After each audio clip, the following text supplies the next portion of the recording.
Hello, you are on the Ruslan Belov channel, and this is the daily review of the Ukrainian front of hostilities. Well, Donald Trump is now calling on Ukraine to launch an offensive, and already the Wall Street Journal is writing that the armed forces of Ukraine are preparing some kind of offensive. But CNN at the same time says that Ukraine will not succeed, objectively. If in 2023 they did not succeed, when objectively the Russian army was weaker, Russian troops were not advancing anywhere in particular and were only defending, then now, all the more so, of course, the armed forces of Ukraine will not succeed. But they will try, and they are already preparing some kind of offensive. Well, the battles continue, and we continue to study the situation at the front together with you. So friends, if yesterday's release was alarming, then today it is, on the contrary, encouraging. No wonder, because the past 24 hours were excellent in terms of advancement. More than 70 square kilometers came under the control of the Russian army. This is the best result in September. And in one sector, more than 150 fighters of the armed forces of Ukraine were trapped in an operational encirclement. Well, let's go over everything in order. We will begin today's review from the south and then gradually move north. In the south, Russian forces had significant progress in the area of two extremely important villages, Primorsko and Stepnogorsk. Here, as you can see on the map, it was possible to capture the entire southern part of Primorsko, and from this southern side to enter the western part of the urban-type settlement of Stepnogorsk. Moreover, in Stepnogorsk, it was possible to advance along Agrarnaya Street and Tavrisheskaya Street, while in Primorsko, more than 100 households were taken. I already told you in one of the previous releases that here, essentially, the pre-final battle is unfolding, the battle for access to Zaporozhye. Because with the fall of Stepnogorsk and Primorsko, the armed forces of Ukraine will be forced to retreat to the Malokatarinovka-Grigorovka line. And beyond this line, as you can also see on the map, there is an open path to the southern part, to the southern outskirts of Zaporozhye. That is why things here are difficult for the Ukrainian side. The armed forces of Ukraine spare neither strength nor manpower, constantly throwing personnel into meat assaults. But despite the heavy fighting, as you see, the Russian troops are moving forward.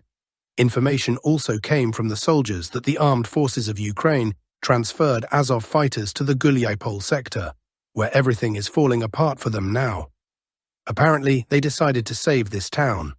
Moving higher northward, there was progress on the western flank of Pokrovsk. Yes, the western outskirts of the urban-type settlement of Udaknoe were cleared, plus an area south of the settlement. And, attention, Ukrainian military sources themselves claim that Russian small infantry groups have already started to move and infiltrate toward Molodetskoe. And this is the last village in this sector before the Dnepropetrovsk region.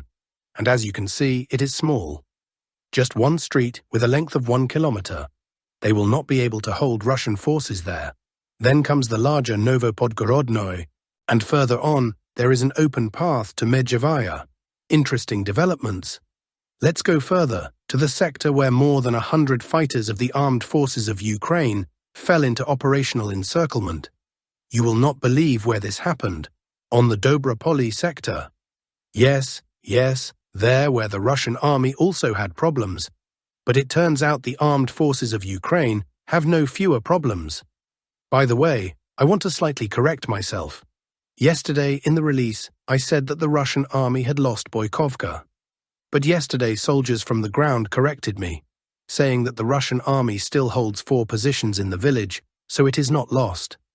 Indeed, the armed forces of Ukraine infiltrate in small groups of 2 or 3 people and sometimes pass between positions, but the settlement is not under their control.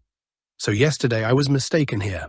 However, the fighters also confirmed that the situation is not the simplest, so to speak.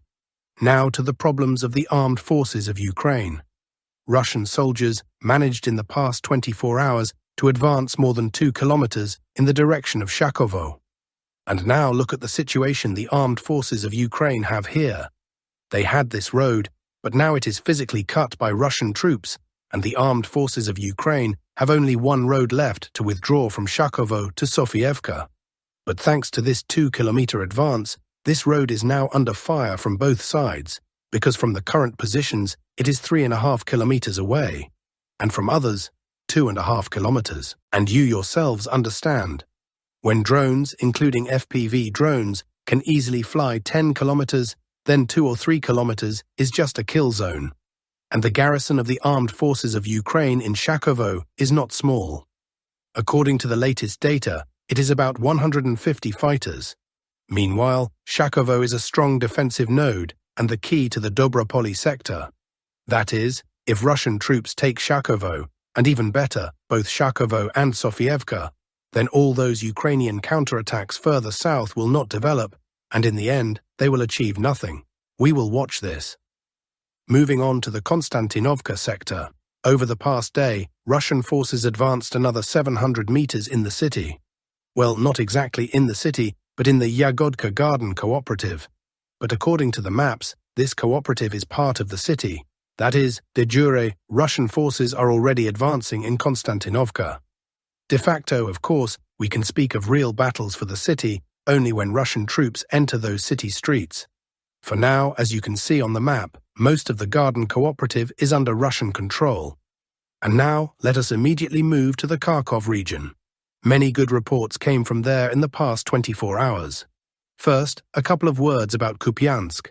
No matter what anyone says, progress in the city is actually colossal. There are precise and reliable reports from the ground that the Russian army pushed the armed forces of Ukraine beyond the railway. That means this whole part, including the Kupyansk-Yuzhny railway station, is now under Russian control, and most importantly, Russian fighters entered the Yubileyny micro-district, the last fortified area of the armed forces of Ukraine in the right bank part of the city. There are more than 20 multi-story buildings here, and now, as the fighters said, very heavy fighting is ongoing. And if the armed forces of Ukraine lose Yubileyny, they will lose all of Kupyansk because only private houses will remain, and there is no real way to hold on there. Based on this information, there is every chance that by November the city will come under Russian control. And another major setback for the armed forces of Ukraine occurred north of Kupyansk. The front line was straightened between Krasnoye Pervo and Kamenka. The depth of the advance was more than 4 kilometers, and the area that came under Russian control was more than 9 square kilometers. In addition, the forest massif of Divorub came under Russian control. The front was also straightened between Kamenka and Strivka. The width of the advance there was more than 6.5 kilometers, and the area taken was 23 square kilometers. And now look at what happened to the armed forces of Ukraine here. Yes, they pressed the Russian army a little by 1 kilometer, but that is nothing compared to how they themselves retreated here, and on a very wide front. The width here, let us measure together, is 11 kilometers. The depth of the Russian advance varies. Here it is 200 meters, and here it is more than 3 kilometers. The area of the entire sector taken by Russian troops is more than 26 square kilometers, and there was also another sector in the Kharkiv region. In fact, a new sector, the Russian army crossed the border in a new place and took the village of Degtyanoe under control. The depth of advance here is 3.5 kilometers, and the area is more than 7 square kilometers. So if we add it all up, the sector between Krasnoye Pervo and Kamenka, the sector between Kamenka and Stroyevka, the bridgehead here and the village of Degtyanoe, it turns out that in the Kharkiv region, Russian forces advanced 65 square kilometers. That is about as much as Russian troops captured in the previous 2 months combined, July and August. Incredible. But Trump declares that the Russian army is losing, while the armed forces of Ukraine will supposedly now powerfully recapture territories. Well, let us see what will come of their attempts. Now to the last sector where the Russian army also made good progress, the Seversk sector.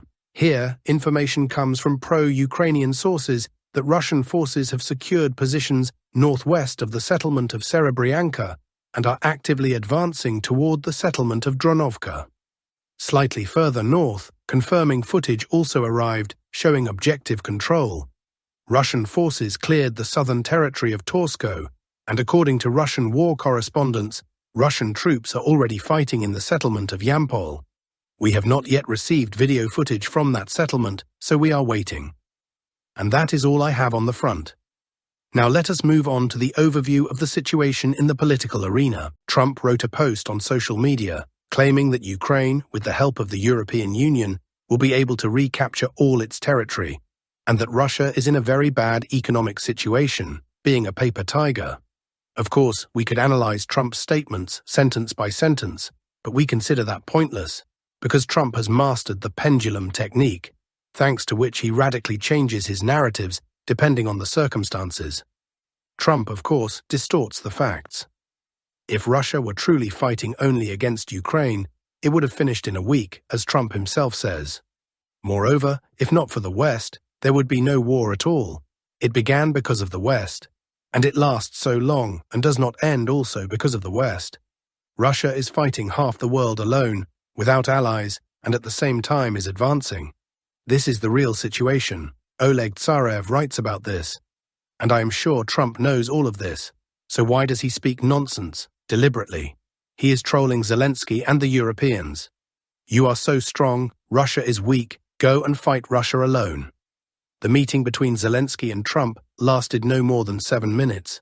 This is an indicator that they simply have nothing to discuss for now, as the Telegram channel Legitimy added. His statement on social media is merely creating a public image that he is not an agent of the Kremlin. Otherwise, nothing new. Trump is giving all players the opportunity to continue on their path, while he himself rises above the battle, earning money and pursuing his own interests. For now, everything benefits him. He perfectly understands that Ukraine is not managing, but he needs to escape the globalists' narrative that he will be guilty of Ukraine's defeat. His line is, "I did everything possible, but they, together with the European Union, are to blame for everything." The British newspaper The Telegraph understood everything correctly. Trump is washing his hands of the war in Ukraine. What may at first glance seem like a stunning reversal is actually bad news for Zelensky. Instead of promising new support for Ukraine or stepping up actions against Russia, Trump appears to be handing everything over to Europe and NATO. Trump is washing his hands of the war in Ukraine. It sounds as if he has had enough. There are no hints of additional support for Ukraine or that he will punish Moscow even more, laments the British publication. His only commitment is to continue selling weapons to allies. It is unlikely that this will change the rules of the game. Europeans are clearly not going to like Trump's plan.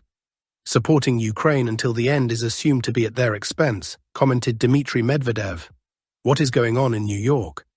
Trump has once again ended up in an alternative reality and issued a portion of political incantations about how weak Russia is.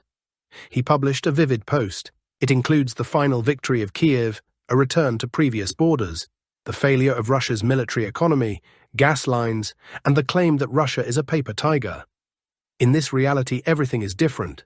Kiev wins, Russia is torn to pieces, and Ukraine's economy confidently grows thanks to its own resources. In this reality, Trump's predecessors Obama and Biden have long been living happily, but Trump is not like them. Dmitry Peskov also commented on Trump's statement about Ukraine. In particular, the press secretary of the president responded to the comparison of Russia with a paper tiger. Russia is not a tiger, but a bear, and there are no paper bears. Other statements by Peskov. A meeting between Putin and Zelensky without preparation is a publicity stunt doomed to failure. A phone conversation between Putin and Trump has not yet been scheduled but could be quickly organized.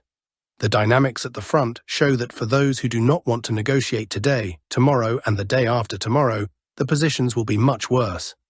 Kiev has not shown any desire to create working groups within the framework of peace talks. Ukraine proposed unacceptable options for a meeting between Putin and Zelensky, such as Switzerland and Austria. There is a war going on now, and we need to win it, said Dmitry Peskov. Trump's comments after his meeting with Zelensky were perceived with great caution by the European lobby. They do not see much reason for optimism. Europeans are already accustomed to Trump saying one thing today and another tomorrow. The White House agenda is constantly changing, notes Malik Dudikov. But the main and crucial issue is the lack of any firm commitments from Trump's team to do at least something on the Ukrainian track. Right now, Washington is mired in budget battles, which could easily result in a new shutdown or a suspension of U.S. government operations. The main stumbling block is healthcare spending. part of which goes into the pockets of illegal immigrants and foreign grants through the already liquidated USAID program. Nobody even remembers the Ukrainian tranches separately. There is no movement in Congress on adopting the sanctions bill either. If the shutdown does happen, it may last a long time and even break the previous record set during Trump's first term in the winter of 2019, when the shutdown lasted for more than a month. This would bring the American government into a state of paralysis. All foreign policy issues would move to the second and third tiers until budgets are agreed upon. So it is not surprising that Europeans interpret Trump's words simply as an attempt to wash his hands of the Ukrainian track, as if to say, the President of the United States believes in you. Fight to the very end, while Americans will only supply weapons, but only when they can produce them. There is no money to purchase weapons, and no time to wait for them to appear either. What remains is moral support, but you cannot spread that on bread. The Western promise of support for Kiev is gradually turning into an empty sound. The funds declared for aid to Ukraine are flowing into Poland. Brussels is allocating about 50 billion euros in loans to Warsaw for the purchase of weapons. On the priority list are the latest American F-35 fighter jets, which are supposed to enter service with the Polish Air Force as early as next year. In fact, Warsaw is using the Ukrainian crisis as a pretext for large-scale rearmament of its own army, while the European Union is using it as a tool to channel finances in its favor, reports the Telegram channel Cartel. At the same time, Europe itself is not going to send troops to Ukraine, nor is it planning to sharply increase pressure on Moscow. There are several reasons. First, fear of China. Beijing has made it clear that any tough measures against Russia will provoke retaliatory steps, and the European Union is too dependent on the Chinese market. Second, fear of open confrontation with Moscow. Behind the loud words of European politicians lies pragmatic reality. European Union countries continue to buy Russian energy resources, even if through third countries, including India. Thus, under the cover of solidarity with Kyiv, Europeans are pursuing their own goals. They are strengthening Poland as NATO's military outpost in Eastern Europe, while in fact shifting the main burden of the war onto Ukraine's shoulders. Brussels is satisfied with the current model. Ukrainians fight, while Europeans get breathing room and time for their own militarization without direct confrontation with Russia.